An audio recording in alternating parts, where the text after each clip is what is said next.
Good morning. It's another day working on the vehicles. Today I'm working on my 99 Dodge Dakota. Had some problems with my battery terminals. They, for some reason, came loose.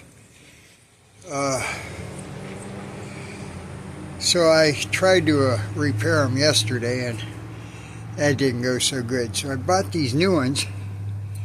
And they're like really cool. Made by V-Gate. You have a plus and a minus.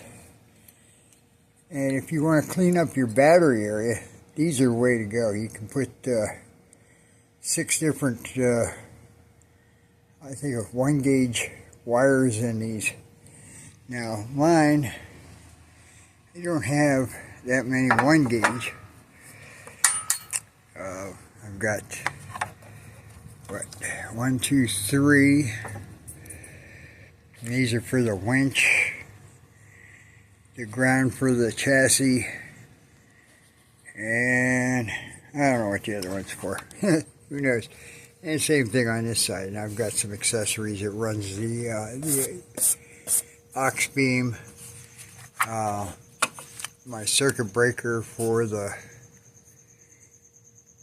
winch, and some other stuff. So what I'm going to do is I'm going to get these on here and get everything snugged up, and then I'll take another photo and show you the end results. 2 hours later. Alrighty, well, that didn't take too long. The hardest part was cutting the winch wiring, because they're 0 gauge. So I had to use my cutoff wheel, because I don't have a pair of wire cutters that cut that big. So, but that made it a lot easier. You didn't even lose a finger. That's pretty amazing, huh? So anyway, this is my favorite truck, I swear. I got about $14,000 into this one. Anyway, those are the new battery terminals. These are all Allen wrenches, even including the ones for the clamp. The only thing I had a little bit of a problem with is I have because I don't drive this truck that much, because I have my my Mitsubishi here, which gets, I don't know, it gets really good gas mileage. I filled it up about a month and a half ago, and I'm still driving. And I just go around town here, but even still, my Dodge, just driving around town, I've probably been through 2.5 tanks by now, because it don't get good gas mileage. But it's my favorite truck right here. This is my baby. So, got that. I don't know if I ever showed you all this stuff. This is a circuit breaker here, and it actually is connected to the winch, just in case I have any problems there. I've also, down underneath here, back under there, I have a cutoff switch to the winch. So if I was to be in a front end collision, because I leave it off, but if I was in a front end collision and the whole front end gets shoved back in and cuts a wire, I don't have a bunch of shorts causing a fire in addition to the accident. Those red wires running up here, this comes from here,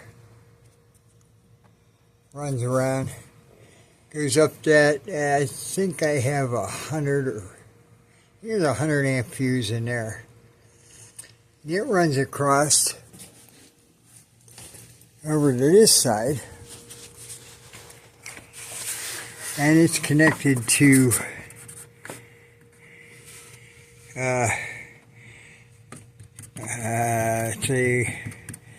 what are they called?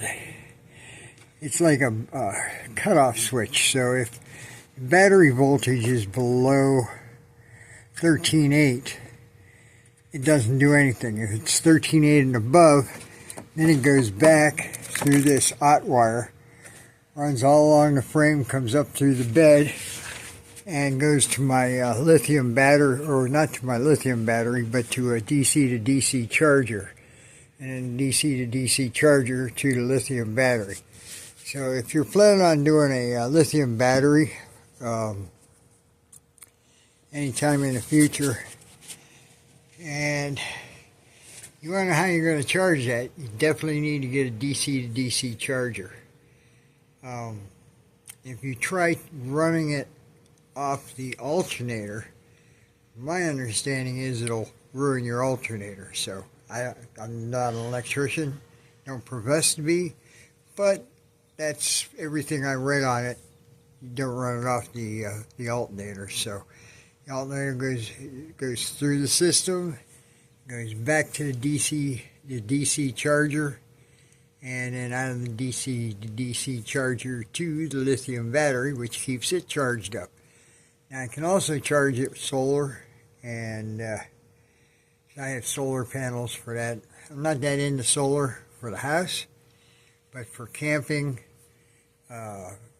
for my truck, anything like that, solar power is good. Once they get solar power down to where I can buy a 4x8 solar panel that'll run my house, I ain't getting it. Because I don't want that ugly monstrosity on my house with holes drilled through the roof and all that stuff. So that ain't happening. Plus the fact that I'm 71 years old, and I never lived long enough to pay it off. These guys keep coming by here, oh yeah, you don't have to pay anything. Bullshit. Nobody gets nothing for free, so I don't even buy that crap. But yeah, this is it. And I'm all back in business. So I don't know why the old lead battery cables came loose. What I did yesterday is I took them off and I opened this portion up here so I can get them to squeeze tighter. That didn't do it. So I ordered these yesterday off of Amazon, and if I remember, I'll put a link in there. But if not, they're V-Gate. Get them on Amazon. They're like $37. I have Prime, so there was no shipping. It was overnight between 4 and 8 a.m. So I was able to get out here before it got too bloody hot, and I got that done. So now I'm just going to check me some fluids, because I have not driven this in probably month and a half or so. That's why the battery was low. But I got it charged back up. And if you're wondering, I'm using a battery from Batteries Plus. And originally was using an Optima in here, and the Optima kept going dead. And I told them it wasn't any good. And at the time I only had this vehicle. So you want me to take the battery up there and leave it overnight. Well, I only have one battery. How am I supposed to drive up there with a battery if I don't have a battery to drive up there with? Stupid people. So anyway, I went to the East Coast. This has been a couple of years ago. And it was going dead. It was sitting in my son's driveway for, I don't know, a week or so. While we were doing stuff. It was his wedding. So we were doing stuff. But I was riding with them. My battery kept going dead. So he gave me a battery, a marine battery that he wasn't using, to throw in the back of the truck just in case I needed it on the way home. So when I got back here, I took the Optima out, put his battery in, took it up. Oh yeah, the battery's bad. Yeah, well, I've been telling you that for like 3 months now. So they replaced it, and I bought this one at the same time, and that was at Batteries Plus. It's an X2. It's made in America, unlike the Optimas. My understanding is Optimas are all made in Mexico now, or China, one of the two. So I just feel that they're an inferior battery at this point. But it's a big cranking battery, so it's in here now. It hasn't had any problems, but I drive this all the time. So that's where we're at. So y'all be good. Stay safe. God bless. Neighbors.